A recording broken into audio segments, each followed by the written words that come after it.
Happy Friday. This is Steph Lee, the founder of Host Agency Reviews, and you have tuned in to the Friday 15. So welcome everybody. I'm so excited to have you here, and I'm excited because it's Friday, and every Friday makes me excited for the weekend. So before we get started, we do have a sponsor today, and this is very exciting because if you're watching on the video, I'm actually going to play last time I ended up playing the ad via my phone because I didn't know what I was doing. But this time I was professional and uploaded the video. And so let me go ahead and play that now. And a big thank you to Uniglobe Travel Center for their sponsorship of today's episode. When it comes to your business, does it feel like a true reflection of who you are? Your voice, your vision, your plan, your purpose. At Uniglobe, every connection, every win, every success is authentically yours. Your ambition, your adventure, your focus, your freedom. You bring your why, we'll provide your how. Come see what we're all about at Uniglobe Travel Center.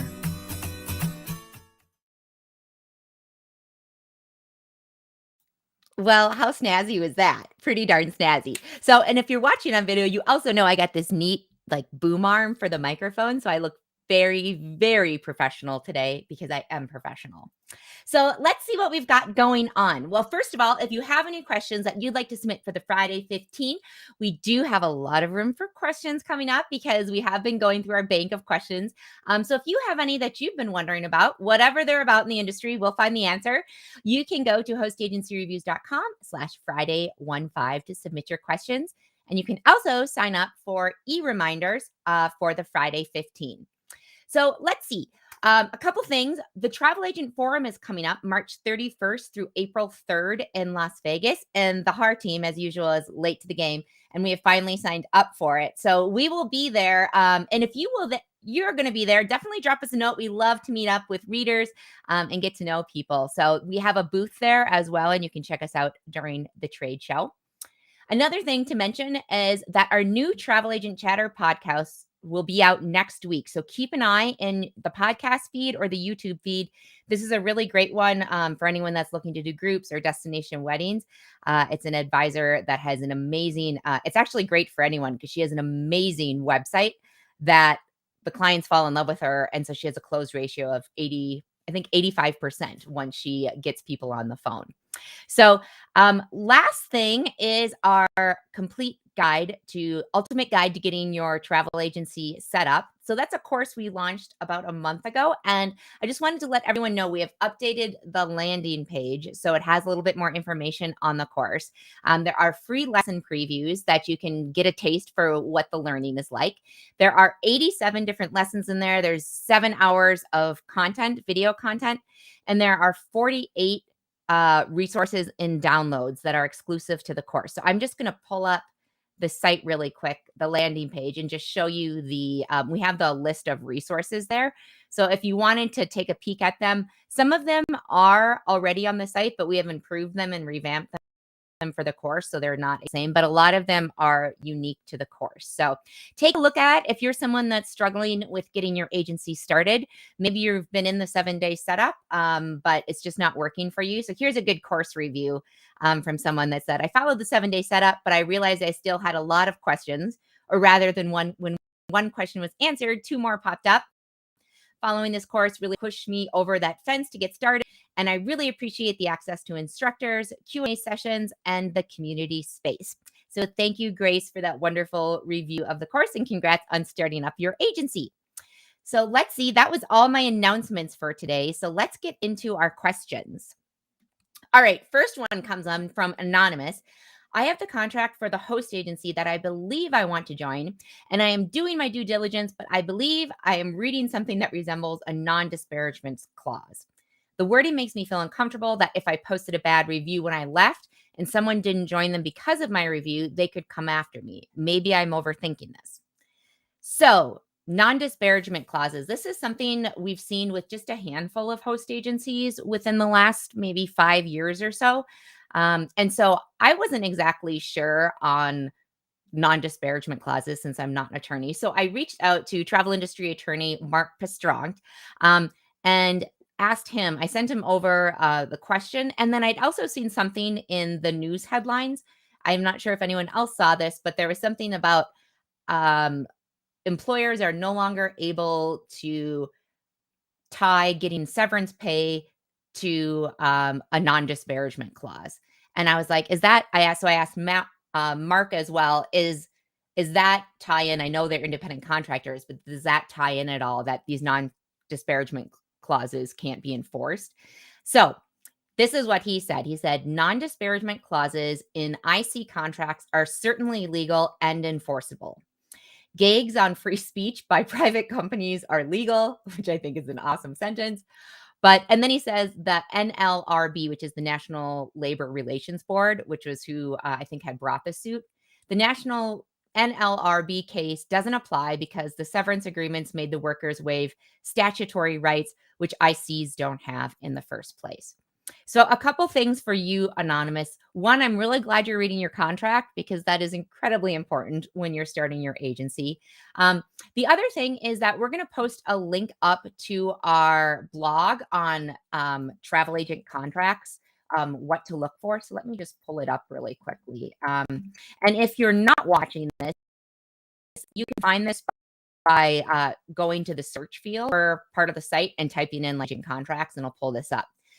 So we give you a sample download in here. We give an overview of contracts, things to look for that are going to be red flags, and other things that aren't red flags, but you want to make sure are in there, like that there's an actual date on when this ends and it's not ongoing forever, or that it renews every year. So we also give a link to industry attorneys. So if you do have a question like this, specific travel industry attorneys that know our industry and how it works really well. So things like we don't have in here, we have non-compete clauses, we have unclear indefinite terms, which are red flags to avoid, complicated commission structures, and ambiguity. So the thing when you're looking for your contract, what I liked about what this person had written in is they were getting kind of a bad feeling about it. And everyone knows that contracts are full of legalese and they're hard to understand. But they should also be clear enough. It shouldn't be like, I don't know if this is a non-disparagement clause or not. Because what Mark said is actually what she had sent over was not actually a non-disparagement clause, but it sounded like it in a lot of ways. So take a look at this. We'll put this in the show notes so people can take a look at this guide to independent contractor contracts for travel agencies. And let me just go ahead and pull this down. Let's see. And then our next question comes in from Misty. And Misty says, hi, Steph and the Har team. First, thank you for everything you do for us, the travel advisors. I truly appreciate your hard work. And you are more than welcome, Misty. This is what we love to do. And yeah, it's fun to be able to actually work in something you're passionate about. So Misty says, I'm currently with a host agency, and while I enjoy being affiliated with them, I'm beginning to wonder if they are the best fit for me. My travel business focuses primarily on group travel to faith-based destinations. There are quite a few host agencies that focus on groups, but I'm having a hard time finding one that supports faith-based destinations and suppliers. So my dilemma is, do I stick with what I have and just make it work, or do I invest the time and expense to move to another host agency? So I've used the handy dandy. I love that she used the word handy dandy. I have used I've used the new handy dandy filters, and I've also searched for religious and faith in the toolbar with no luck. There are a few other host agencies that I'm researching based on their reviews during host week. Just wondering if you have any additional thoughts or wisdom for me to consider. Thank you, Misty. So first of all, if you're not familiar with host week, which was what Misty was talking about, where there's a lot of interviews with host agencies, it's a great resource. There's lots of free education. There's 30 hours of content. So we have host agency interviews, consortia interviews. We have EduSpots, which are essentially education sessions, and they're really high quality. So we're going to put a link to that in the playlist for anyone that's interested in that. But going off your question about should you stick with your host agency? So I don't know of any host agency on our list that specializes in faith-based travel. They will have advisors underneath their umbrella sometimes that specialize in that. But one that used to, but they were acquired by World Via. So Main Street Travel, which was out of Texas, it was run by Terry Denton. They were acquired by World Via, who owns Travel Quest Network, who's a host agency. But he specialized in faith groups for a really long time. And you may want to check out Travel Quest just to see if Terry Denton is still active, or you can connect up with him in LinkedIn and see if he has any suggestions, since he was really indebted or really well embedded into that field. So that's one thing to think about. The other is with faith-based suppliers. So I'm not sure if this just popped into my head when I'm reading this, but I'm based in Minnesota, and in Rochester, Minnesota, which is about an hour south of where I am, there's a faith-based tour operator called Ed Ventures. We'll put a link to them in the show notes. But in case you're looking for any suppliers, I know that that's what they specialize in, and now they're in their second generation. So talking about suppliers, though, and a switching of a host agency just for going with someone that specializes in faith-based. First of all, I don't think there's anyone that solely focuses on that. No one that I know of. And if you are someone, please write in and let us know. But you are going to have access to those exact same suppliers, the faith-based suppliers, no matter which host agency you're at. Like, I think what you're looking for is that community. And like I said, I don't think that there's anyone that specializes in that. So you're not going to find a host agency where most of the people are booking faith-based travel. That said, you should definitely work on building out that network because of your niche. So I'm not sure if you've heard of it, but there's the Faith Travel Association, and it's going to be a great resource for you because you can belong to it if you're an advisor, a tour operator, pretty much anyone within the industry space, and it brings people together. So that way you can meet other advisors that are focused on that niche. You can meet some suppliers that are focused on that niche. And they are owned by the National Tour Association. So we'll put a link again in the comments, but don't be fooled when you go on there and be like, what is the NTA? Because the Faith Travel Association is a part of them. So hopefully that answers that question. I would say you're probably fine staying, if you like everything about the host agency you're at, besides the fact that there's not other faith-based agencies that you can network with, I would say stay there because it's going to be, you're not going to find a host agency that focuses specifically on faith-based travel. All right, let's see. We have another question in from Morgan. So Morgan's question is, I'm a brand new advisor as of this February, and I was super thankful to catch my first host week at the end of January. Yay! It couldn't have been better timing. I am based out of Alberta and have chosen to incorporate federally, and I'm also registered provincially. I'm lucky to have dual citizenship with the states as my mom is from Montana. Therefore, a good portion of my network is from Montana, but also many other states. So my question is, as a Canadian business, can I sell travel to my network in the States from my Canadian business? Or do I technically have to have an additional separate LLC in Montana to sell to my American friends and family? So appreciate all you do and thanks for your help. Morgan. Great question, Morgan. I love these because these get kind of complicated. And to be honest, this isn't an area that I think a lot of people know about because every state has very different requirements on what a business needs to do if they're selling to their residents or if they're located within there. So I would say there's a couple places I would recommend you checking so that you can get the specific legalities. And the first one would be with ACTA, which is the National Trade Association for Canada for travel advisors. And we'll put the link to their website in the comments, but I would reach out to them.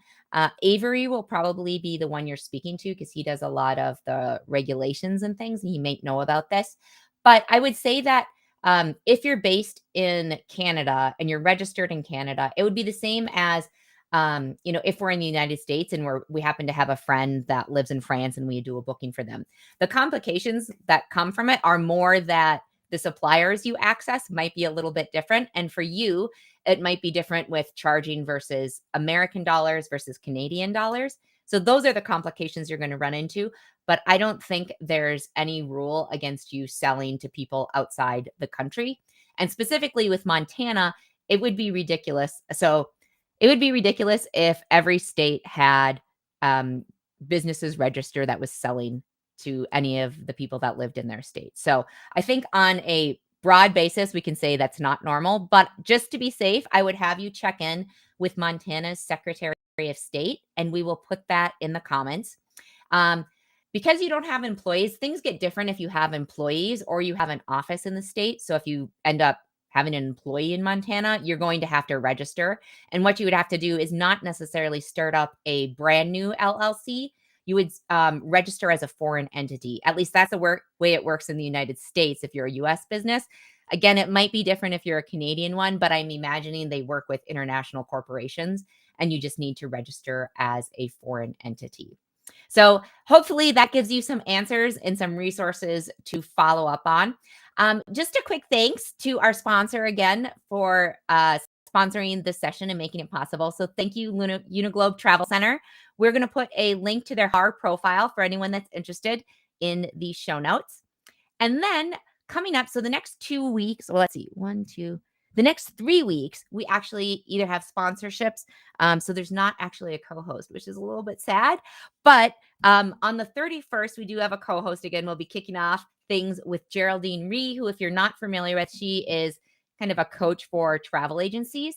And we'll put a link to her website so you can gather more information. But she's a pro at helping agencies turn around, helping with their marketing efforts, their branding. So if you have any questions on marketing and branding, make sure to send those in at hostagencyreviews.com/Friday15. And if you want Geraldine's take on things, make sure to put that in there and we'll save it for her session.